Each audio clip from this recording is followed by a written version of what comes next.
Hi hello welcome to our channel. నేను మీ సిరి. ఈరోజు మనం చెప్పుకోబోయే కథ ఇష్టమైన సకుడ పార్ట్ 123.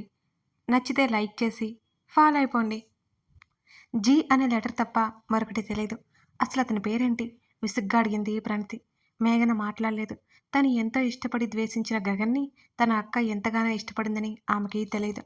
మేఘ, ప్రణతి మాటలు వినిపించుకోలేదు మేఘన. మీ మమ్మీ డాడీ కాల్ చేస్తున్నారు, లిఫ్ట్ చేయి. పక్కనే ఉన్న ఫోన్ తీసి మేఘన చేతిలో పెట్టి విసుగ్గా వెళ్ళిపోయింది ప్రణతి. ఇండియా వచ్చినప్పటి నుంచి మేఘన ప్రవర్తనకి చిరాకు వచ్చేసింది ప్రణతికి. మొబైల్ మోగుతుంటే ఆఫ్ చేసి పక్కన పెట్టింది మేఘన. వాళ్ళు ప్రణతి తల్లిదండ్రులు, మేఘన తల్లిదండ్రులు కాదు. ఆమె శరీరం మీద ఉన్న అక్షరాన్ని కుడి చేతి బొటనవేలితో నెమ్మదిగా తడుముకుంది మేఘన. గగన్ ముందర అలాగే అతనికి ఆనుకుని కూర్చుంది ధరణి.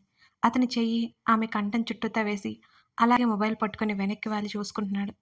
ఇవాళ ఏం జరిగిందో తెలుసా? ధరణి ఉత్సాహంగా అతని వైపు కళ్ళు తిప్పి చూసింది. ఎక్కడో ఏదో జరిగితే నాకెలా తెలుస్తుంది? చాలా మామూలుగా చెప్పేశాడు ఆమెని చూడకుండానే.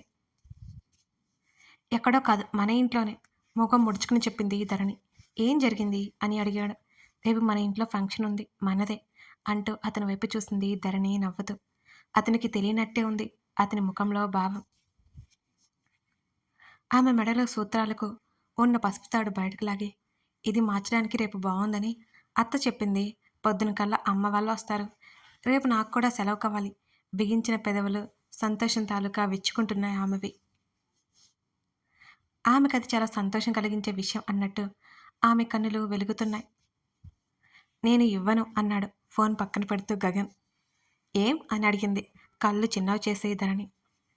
నాకు ఇష్టం లేదు, నేను ఇవ్వను అన్నాడు ముడిచిన ఆమె మోకాళ్ళు కిందకు లాగేస్తూ. నేను రాను అన్నది గట్టిగా. ఎత్తుకుపోతాను అన్నాడు. అయినా రాను, నువ్వు కూడా ఉండాలిగా. ధరణి కళ్ళు ఎగరేసింది. నాకు పనుంది అన్నాడు. ధరణి నవ్వుకుంది. అత్త ఖచ్చితంగా ఉంచేస్తుంది, అప్పుడు ఎలా వెళ్తాడు? ఇంకెందుకు, తనకెందుకు ఆ కష్టం? కంటి చివరి నుంచి అతని వైపు చూస్తూ అనుకుంది ధరణి. ఏం చేసావు ఇవాళ అని అడిగాడు. పడుకున్నాను బాగా అంది నవ్వుకుంటూ. అదే తప్ప ఇంకోటి రాదుగా నీకు అన్నాడు. ఏం కాదు, నేను ఎర్లీ మార్నింగ్ లేస్తాను ఇంతకుముందు. ఇక్కడికి వచ్చాక లేట్ అవుతుంది నీ వల్లే అంటూ ఆమె ఆ మాట అనబోతూనే మాటని నోట్లోనే ఆపేసింది ధరణి. ఎందుకు ఆపావు? స్పీక్ అవుట్ అన్నాడు ఆమె భుజం దగ్గర గడ్డమానించేస్తూ. అతని గడ్డం గుచ్చుకుంటున్నట్టు అనిపించడంతో అటు ఇటు కదిలింది. ఓహో ఏం లేదు కానీ నాకు బోర్ కొడుతుంది అన్నది మెల్లిగా. 10 డేస్ ఎక్కడికైనా వెళ్దాం అన్నాడు ఆమె చేతిని ముద్దాడుతూ. వైజాగ్ అంది. పుట్టిన దగ్గర నుంచి అక్కడేగా ఉన్నావు, ఇంకెక్కడికైనా అని అన్నాడు ఆమె మెడ మీద ముద్దు పెట్టుకుంటూ. అని అతనికి అలాగే ఆనుకుని కళ్ళు మూసుకుంది ధరణి ఆలోచిస్తూ. త్వరగా వచ్చావేం ఇవాళ ఆమె అడుగుతుండగానే డోర్ కొట్టిన చప్పుడు. ధరణి ఉలిక్కిపడింది. అతను లేచి డోర్ దగ్గరికి వచ్చాడు. వెనకే వచ్చింది ధరణి. బయట రొక్కు ఉంది. గగన్ని చూడగానే కొంచెం బెదిరి మిమ్మల్ని పిలుస్తున్నారు అన్నది వెళ్ళడానికి సిద్ధమైపోతూ. ఎవరు? ధరణి అడిగింది. బామ్మ అని చెప్పింది రొక్కు. గగన్ని ఒకసారి చూసి మేం వస్తున్నాం నువ్వు వెళ్ళు అన్నది ధరణి. తలుపు తీయడంతో అప్పటికి ఏవో మాటలు వినబడుతున్నాయి. ఇద్దరు వెంటనే కిందకొచ్చేశారు. వర్ష గదిలో ఉన్నట్టు చెప్పి రొక్కు అక్కడి నుంచి వెళ్ళిపోయింది. వర్ష రూమ్ వైపుకు నడిచారు. అప్పటికి పార్వతమ్మ అరుస్తుంటే వర్ష తల్లి పెద్దగా ఏడుస్తోంది. వాళ్ళకి విషయం తెలిసిందని అర్థమైంది ధరణికి. గబుక్కున లోపలికి వెళ్ళగా వర్ష మౌనంగా బెడ్కి ఆనుకుని కూర్చుంది. ప్రకాష్ వైపు మౌనంగా నిలబడి ఉంటే మాలవిక వర్ష పక్కన కూర్చుని మాట్లాడుతోంది నెమ్మదిగా. మనవడు కనిపించగానే వెంటనే లేచి వచ్చింది పార్వతమ్మ. కన్నా విన్నావా ఇదేం చెప్తుందో అన్నదావిడ ఏడుస్తూ. నువ్వు కూల్గా ఉండు అంటూ పార్వతమ్మ భుజం చుట్టూ చెయ్యేసి తీసుకెళ్ళాడు. ఇక్కడ ఉండవే అంటే వినలేదు. నా మాట విని ఉంటే ఈ పాటికి దీని జీవితం నాశనం అయ్యేదా? వర్ష తల్లి మాటలు వింటుంటే ముఖం చిట్లించాడు గగన్. ఆమె వైపు జాలిగా చూసింది ధరణి. అత్తయ్య నువ్వు కొంచెం ఆగుతావా విసుగ్గా అన్నాడు గగన్. గగన్ గురించి తెలిసిన ఆమె ఆ క్షణం ఊరుకోలేదు. కూతురు తప్పు చేసిందని తిట్టి పోస్తూనే ఏడుస్తోంది. అసలేం జరిగిందో నీకు తెలుసా గగన్? ఇది ఇప్పుడు ప్రెగ్నెంట్. ఇంకా ఊరుకోవాలా? ఎవరో ఏంటి కూడా చెప్పకుండా మూగి మొద్దులా ఉంది. ఇక్కడ ఉండమంటే వినదా? పెళ్ళికి ముందు తల్లై మా పరువు తీసింది అంటూ ఆమె మాట్లాడుతుండగానే షటప్ అని గట్టిగా అరిచాడు. ఆమె ఉలిక్కిపడి చూసింది. గగన్ వెంటనే పిలిచింది మాలవిక కంట్రోల్ చేస్తూ. అతను అసహనంగా పిడికిలి బిగించి, చూడండి అత్తయ్య, తనేమి చిన్నపిల్ల కాదు. తనకన్నీ తెలుసు. ఒకసారి తన సైడ్ ఆలోచించండి. సూసైడ్ వరకు వెళ్ళింది అంటే ముందు తను ఎందుకలా చేసిందో అడిగి తెలుసుకోండి. ఆ తర్వాత అర్థమవుతుంది అని అన్నాడు కోపం అణచుకుంటూ. ఇంకేం ఉంది తెలుసుకోవడానికి?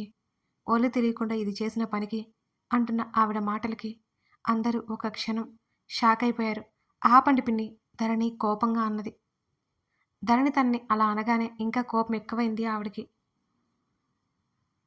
అందరూ వాళ్ళిద్దరి వైపే చూస్తుంటే ధరణి మాత్రం వర్షాన్ని చూస్తోంది. తన తల్లి అన్న మాటలకు వర్ష దెబ్బతిన్నట్టు చూసింది.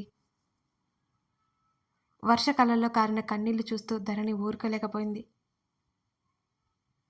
నువ్వు మధ్యలో మాట్లాడుకు ధరణి, ఇది నా కూతురు విషయం అంటూ ఆవిడ ధరణి వైపు కోపంగా చూసింది. ధరణి అనే అమ్మాయి గగన్కి భార్య అవ్వకపోతే ఈ పాటికి ఆ స్థానంలో తన కూతురుండేది. అప్పుడు ఇలాంటివి పరిస్థితి వచ్చేది కాదు కదా అనేది ఆమె కోపం. ధరణిక మాట్లాడలేదు. మామ్ లెట్స్ గో అన్నాడు గగన్. గగన్, ఈ మ్యాటర్ మనకి సంబంధించినది కాదు అన్నాడతను ధరణి భుజం చుట్టూ చేయేస్తూ. దాని మాటలు పట్టించుకోకు నాన్న, ముందు దీని సంగతి చూడు అంటూ వర్షని చూపిస్తూ, ఎవరో ఏంటో చెప్పట్లేదు. తీరా 3వ నెల గర్భం. ఏం చేయాలి ఇప్పుడు? పార్వతమ్మ కన్నీళ్లు పెట్టేసుకుంది. సొంత మనవరాలు కాకపోయినా వర్షని అలా పెంచింది ఆమె.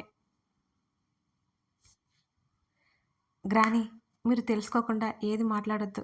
ఇక్కడ వరకు వచ్చిందంటే తనకేం తెలియకుండా లేదు కదా. తన సిచ్యువేషన్కి తనే రెస్పాన్సిబిలిటీ. ఫ్యామిలీగా మీరేం చేయాలి? సపోర్టివ్గా ఉండాలి. అంతేకాని మళ్ళీ ఇంకోసారి సూసైడ్ చేసుకునేలా చేయొద్దు. తనకి కొంచెం టైం ఇవ్వండి అంటూ వర్షని చూశాడు. ఆమె తల ఎత్తి చూడలేదు. ఆమె ముఖం ఎర్రగా కందిపోతే ఆమె కళ్ళలో నీళ్లు ఒడిలో పడుతూనే ఉన్నాయి. గగన్ అక్కడి నుంచి బయటికి వెళ్ళిపోయాడు. అతని చేతిని విడిపించుకుని అక్కడే ఉంది ఈ ధరణి. వర్ష తండ్రి ప్రకాష్ కూడా వెళ్ళిపోతుంటే వర్ష చేతిని తట్టి, వర్ష వీఆర్ విత్ యూ అని చంప తట్టి బయటకొచ్చింది మాలవిక. ధరణి వర్షతో మాట్లాడాలని ఉన్నా వర్ష తల్లిని పార్వతమ్మని చూసి ఆమె మాట్లాడలేకపోయింది. చెప్పవే చెప్పు అని ఆవిడ అడుగుతుంటే ధరణి చూస్తోంది అలాగే వాళ్ళ వైపు. చెప్పమ్మా, ఆ అబ్బాయి ఎవరో చెప్పు, మేము మాట్లాడతాం నెమ్మదిగా అడగసాగింది పార్వతమ్మ. ఇది నోరు విప్పదత్తయ్య. జీవితాన్ని నాశనం చేసుకుంది. బయటికి పొక్కకముందే అబార్షన్ చేద్దాం. ఆ మాటకి వర్ష ఉలిక్కిపడి తల ఎత్తి తల్లి వైపు చూసింది. ధరణి అదిరిపడ్డట్టుగా వాళ్ళ వైపు చూస్తుంది ఆశ్చర్యంగా. మతి ఉందా నీకు? పార్వతమ్మ గయ్యమంది కోడల మీద. ఏం చేయమంటావత్తయ్య అని అడిగింది వర్ష తల్లి మాధవి. పసిప్రాణాన్ని చంపేయమంటావా? నీ కూతురు చేసిన తప్పుకి అది ఎందుకు చావాలి? పార్వతమ్మ కోప్పడింది. మరి అలాగే పెంచి పెద్ద చేయమంటావా? ఆవిడ కూడా గట్టిగా అరిచింది. వారి మాటలు బయటకు వినబడుతున్నాయి. ఎవరూ మాట్లాడలేదు. వర్ష ఏం చెప్తుందా అని అందరూ మౌనంగా వింటున్నారు. మమ్మీ, వర్ష నోరు తెరిచింది. నా మాట విని అబార్షన్ చేయించుకో. ఈ దరిద్రం వదులుతుంది. అప్పుడు నీ జీవితం నువ్వు బ్రతకొచ్చు ఆవిడ కూతురు వైపు చూస్తూ చెప్పింది. దాని బదులు నేను చేస్తాను. నీకు దరిద్రం వదులుతుంది అన్నది వర్ష అలాగే చూస్తూ. ఆమె మాటలకి విస్తుపోయి చూసింది మాధవి. ఏంటి నువ్వనేది? నీకు నీ కూతురు ఎంత ముఖ్యమో నాకు నా బిడ్డ అంతే ముఖ్యం అని గట్టిగా చెప్పి, నేను ఒళ్ళు తెలియకుండా గర్భం తెచ్చుకోలేదు అని అప్పటికే తల్లి మాటలకి ఏడుపొస్తుంటే కష్టంగా ఏడుపు ఆపుకుంది వర్ష. అయినా నువ్వు భయపడుతున్నట్టు నా భారం నీ మీద పడదు. నేను ఇంటికి కూడా రాను. నేను వెళ్ళిపోతాను మీ అందరికీ దూరంగా అన్నది వర్ష స్థిరమైన స్వరంతో. చూడండి అత్తయ్య, ఇది ఏం వాగుతుందో. తప్పు చేసి మరీ భయమే లేదు. నాకు కడుపు కోత మిగిలించాలని చూస్తుంది. ఆవిడ ఏడవడం మొదలుపెట్టింది. ఆవిడ బాధ తెలుస్తుంది సరే. చిన్నప్పటి నుంచి పెంచిన తల్లి తన్ని అర్థం చేసుకోకపోవడంతో వర్షకి మనసు విరిగిపోయినట్టయింది.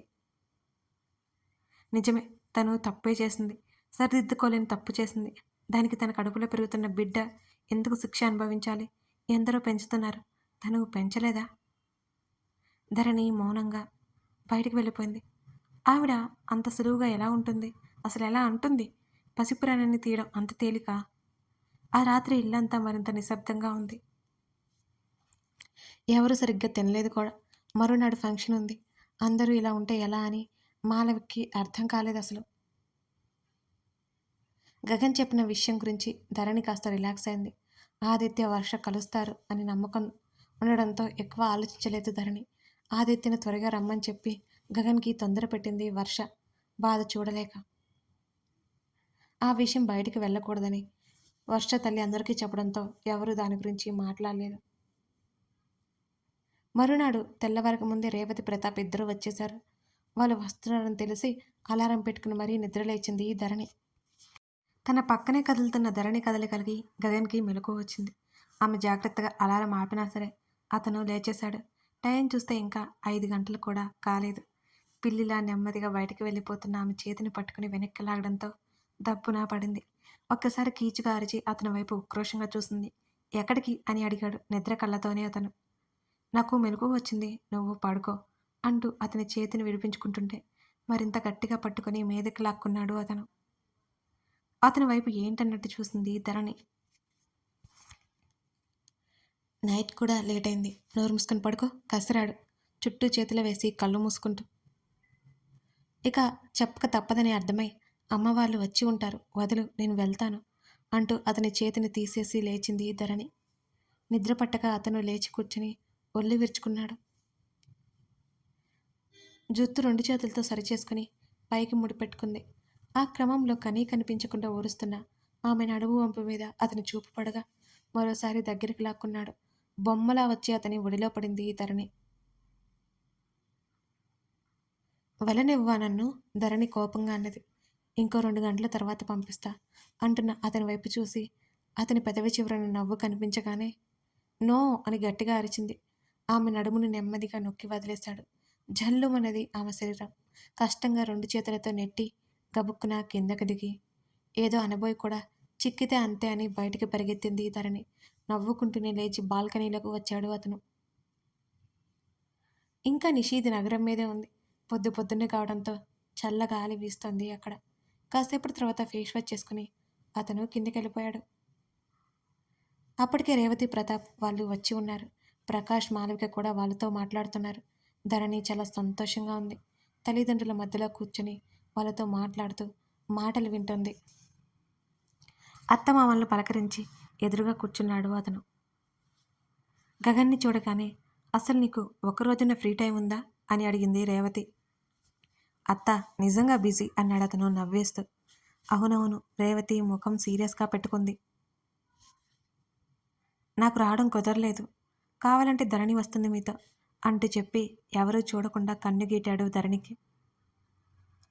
వెళ్ళనిచ్చేవాడిలా ఎంత బాగా చెబుతున్నాడో. పళ్ళు బిగించి ముఖం ముడిచి చూసింది అతని వంక. అది వస్తే కదా, ఇంతకుముందు వెళ్ళమన్నా వెళ్ళేది కాదు, ఇప్పుడు రమ్మన్నా రావట్లేదు అన్నది రేవతి. అమ్మా నన్ను వదిలేయి, అతతో ఏదో మాట్లాడుతున్నా చూడు అంటూ గగన్ కోసం కాఫీ తీసుకురావడానికి వెళ్ళింది కిచెన్లోకి ధరణి. ఇక పొద్దున్నే పూజకు కావాల్సిన ఏర్పాట్లు మొదలయ్యాయి. ధరణి చక్కగా చీర కట్టి రెడీ చేసింది రేవతి. రేవతి వెళ్ళిపోయిన తర్వాత గదిలోకి వచ్చాడు గగన్. ఇది నీకోసమే, అత్త ఇచ్చింది అన్నది ఆ పంచెని చూసి ముసిముసిగా నవ్వుకుంటూ. బెడ్ మీద కూర్చున్న అతను అది చూసి ముఖం చిట్లించాడు. ఎలా ఉందో అద్దంలో చూసుకుంటూ చీర సరిచేసుకుంటోంది ధరణి. ఇది తీసే అన్నాడు గగన్. బాగుంటుంది కదా అంటూ అతనికి ఎదురుగా వచ్చింది ధరణి.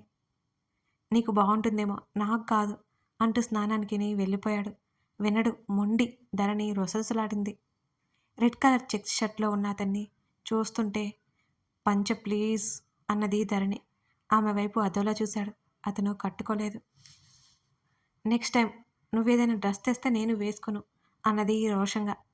నీ ఇష్టం, నువ్వు వేసుకోకపోతే నేనే మార్చేస్తాలే, కావాలంటే నీకు కూడా ఆప్షన్ ఉంది అనగానే ఆమె బుగ్గలు కందిపోతాయేమో అన్నట్టు ఎర్రబడ్డాయి. దగ్గరకొస్తున్న అతన్ని చేత్తో ఆపేసి పూజ ఉంది, ఇప్పుడు నువ్వు రా అంటూ తను గదిలో నుంచి బయటపడింది.